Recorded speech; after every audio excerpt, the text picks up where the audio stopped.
विशेष बधाई सीजीआई साहब को। उन्होंने कहा कि संविधान से बड़ा कोई नहीं, हम भी जानते हैं, लेकिन जो लोग नहीं जानते हैं, जो लोग संविधान विरोधी हैं, जो समानता विरोधी हैं, जो गैर बराबरी पर दिन रात काम कर रहे हैं, आरएसएस और बीजेपी जैसे संगठन, जो आज भी सूफिया कुरैशी अगर देश का नेतृत्व करती है तो 8 बार का विधायक जो मध्य प्रदेश सरकार में बीजेपी का विधायक है, मिनिस्टर है, कैबिनेट मिनिस्टर है, वो आकर के बदतमीजी बोलता है और हमारी उस बेटी को, हमारी उस बहन को आतंकियों की बहन बताता है। तो ये जो दिमाग में गोबर भरा हुआ है, ये कब निकलेगा? इन लोगों की ट्रेनिंग देने वाले कैंप कब नष्ट किए जाएंगे? देश के अंदर अगर बॉर्डर पे धर्म पूछ करके गोली मारी गई तो देश के अंदर जो जाति पूछ करके रोज गोली मारी जा रही, ये कब खत्म होगी? कम से कम इस देश के सवर्णों को ये पता चलेगा, जिन अछूतों को, जिन शूद्रों को ये कहते थे कि किसी लायक नहीं है, शूद्र को शिक्षा से वंचित कर दिया, आज वो शूद्र जो है वो अगर देश का सीजीआई बन रहा है, और वो भी अम्बेडकरवादी कि आदिवासी राष्ट्रपति हैं, वो सब ओथ दिला रही हैं, शपथ दिला रही हैं, और अछूत जो है वो सीजीआई की शपथ रहे हैं, और ओबीसी शूद्र जो है वो बैठ करके ताली बजा रहे हैं, माइनॉरिटी जो है वो जैन साहब जो है वो ताली बजा रहे हैं, गृह मंत्री।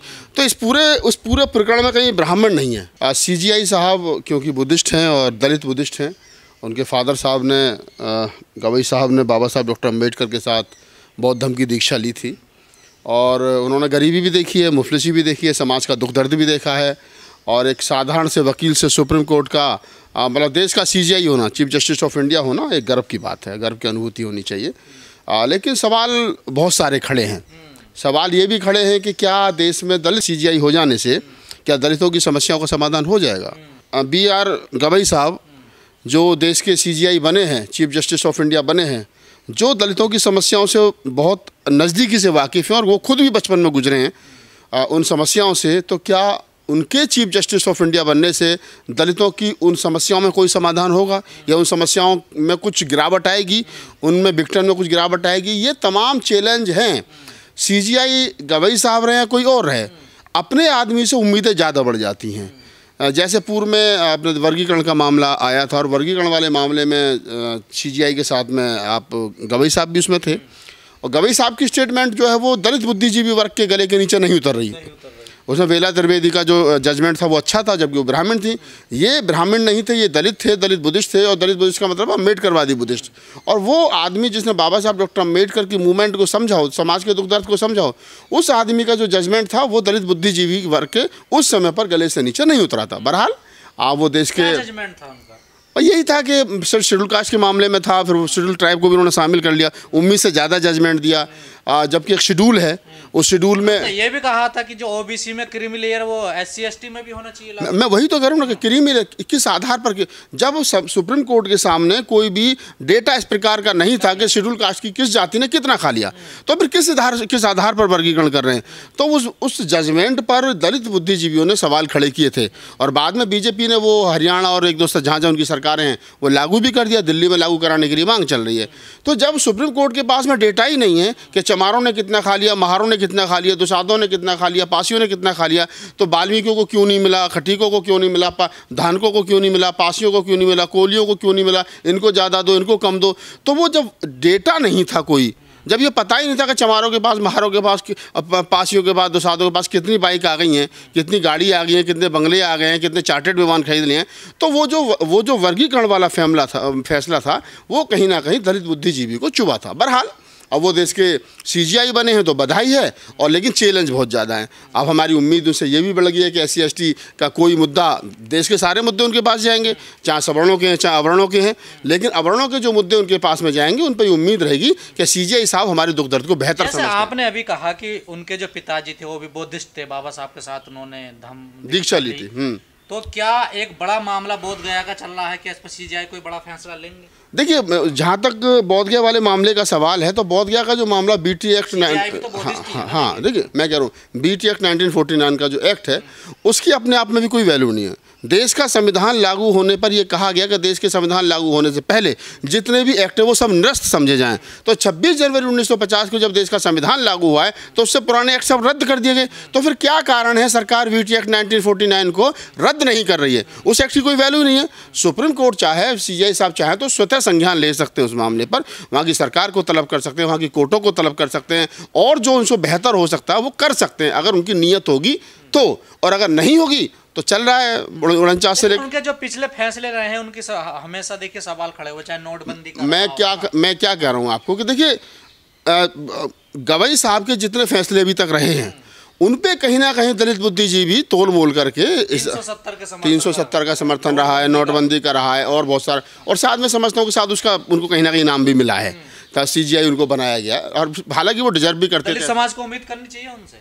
नहीं, मुझे तो नहीं लगता कि करनी चाहिए। हाँ भाई, आपके समाज के हैं, एक अम्बेडकरवादी बुद्धिस्ट हैं, आप बधाई दे सकते हैं, मैं भी बधाई दे रहा हूँ, सारा देश बधाई दे रहा है।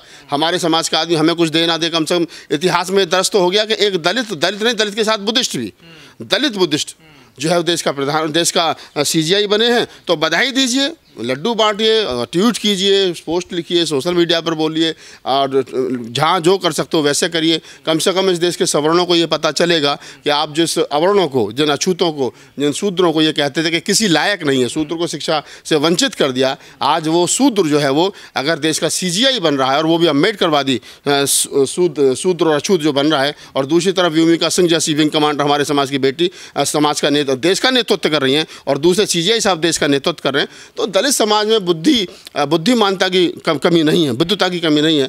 उसको मौका नहीं मिला, 60 साल से मौका मिला बाबा साहब के संघर्ष की बदौलत, फूले के संघर्ष की बदौलत, तो हमने स्थापित किया, अपने आपको बताया कि हम किसी से कम नहीं है। राष्ट्रपति उनको शपथ दिला रही हैं, दलित जज हैं, देखिए कैसा नहीं, देखिए ये से संयोग देखिए ना कि आदिवासी राष्ट्रपति हैं, वो सब ओथ दिला रही हैं, शपथ दिला रही हैं, और अछूत जो है वो CGI की शपथ ले रहे हैं, और OBC शूद्र जो है वो बैठ करके ताली बजा रहे हैं, माइनॉरिटी जो है वो जैन साहब जो है वो ताली बजा रहे हैं, गृह मंत्री। तो उस पूरे प्रकरण में कहीं ब्राह्मण नहीं है, रक्षा मंत्री ठाकुर हैं, शिक्षा में लॉ मिनिस्टर जो हैं वो अछूत हैं, अर्जुन राम मेघवाल साहब, ठीक है। तो इस पूरे प्रकरण में कहीं ब्राह्मण नहीं है। लोग कहते थे कि ब्राह्मण जो है वो न्यायप्रिय नहीं हो सकता, फूले साहब ने भी कहा था।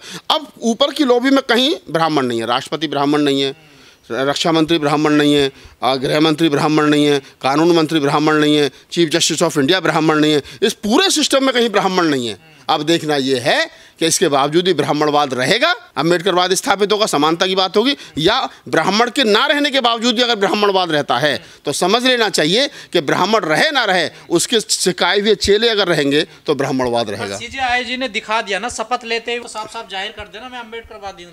देखिए मैं क्या कर रहा हूँ, CGI साहब को बधाई, उनसे पुराने वाले CGI साहब जो थे उनको भी बहुत बहुत बधाई। उन्होंने क्या नाम है बाबा साहब की मूर्ति लगवाई उसमें सुप्रीम कोर्ट के प्रांगण में, तो बड़ी उपलब्धि थी।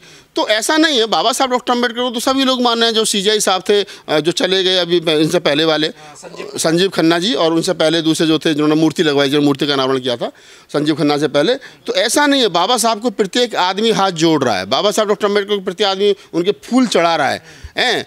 और लेकिन बाबा साहब डॉक्टर अम्बेडकर के सपनों का जो भारत था, फूले के सपनों का जो भारत था, सबको शिक्षा मिले, किसी के साथ जाति के आधार पर शोषण अत्याचार ना हो, कोई इस देश के अंदर भूखा ना सोए और किसी को सताया ना जाए, वो जो सपना है, वो जो भारत है डॉक्टर अम्बेडकर का, फूले का, बुद्धा का, कबीर का, नानक का, रैदास का, बेगमपुरा सोसाइटी का जो रैदास का सपना था, वो सपना कब साकार होगा देखना ये है। CGI साहब की इसमें क्या भूमिका रहेगी। पूरे साहब ने कहा है कि संविधान से बड़ा कोई नहीं है, संसद इसके लिए बधाई, विशेष बधाई CGI साहब को। उन्होंने कहा कि संविधान से बड़ा कोई नहीं, हम भी जानते हैं, लेकिन जो लोग नहीं जानते हैं, जो लोग संविधान विरोधी हैं, जो समानता विरोधी हैं, जो गैर बराबरी पर दिन रात काम कर रहे हैं, RSS और BJP जैसे संगठन, जो आज भी सूफिया कुरैशी अगर देश का नेतृत्व करती है तो 8 बार का विधायक जो मध्य प्रदेश सरकार में BJP का विधायक है, मिनिस्टर है, कैबिनेट मिनिस्टर है, वो आकर के बदतमीजी बोलता है और हमारी उस बेटी को, हमारी उस बहन को आतंकियों की बहन बताता है। तो ये जो दिमाग में गोबर भरा हुआ है, ये कब निकलेगा? इन लोगों की ट्रेनिंग देने वाले कैंप कब नष्ट किए जाएंगे? देश के अंदर अगर बॉर्डर पे धर्म पूछ करके गोली मारी गई तो देश के अंदर जो जाति पूछ करके रोज गोली मारी जा रही, ये कब खत्म होगी? CGI साहब की इसमें भी भूमिका रहेगी। वो कितने स्वतः संज्ञान लेते हैं सुप्रीम कोर्ट के CGI होने के नाते। ये बहुत सारी चीज़ें भविष्य के गर्म है और लोगों को उम्मीद भी है उनसे। सबसे पहले तो बधाई देश के तमाम उस वर्ग को जिसको CGI तो दूर, कभी किसी अच्छी सी चौपाल पे किसी कुर्सी पे बैठने से रोका गया, तो बधाई है उस समाज को भी। और दूसरी बात यह है कि